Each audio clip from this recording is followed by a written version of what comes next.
ریحانہ رسول سید شباب اہل الجنہ المبارک السید الطیب الزکی الطاہر نواس رسول جناب سیدنا حضرت امام حسین رضی اللہ تعالیٰ عنہ، یہ وہ ہستی ہیں کہ جب 5 شعبان 4 ہجری میں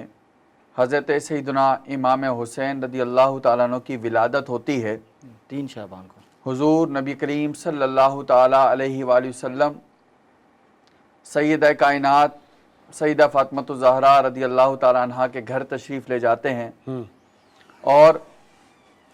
جب حضرت سیدنا امام حسین رضی اللہ تعالیٰ عنہ کو آپ اٹھاتے ہیں، بوسہ دیتے ہیں، اپنا لعاب حضرت امام حسین کے منہ میں ڈالتے ہیں، اور حضرت سیدنا امام حسین رضی اللہ تعالیٰ عنہ کے کان میں آذان دیتے ہیں۔ سبحان اللہ۔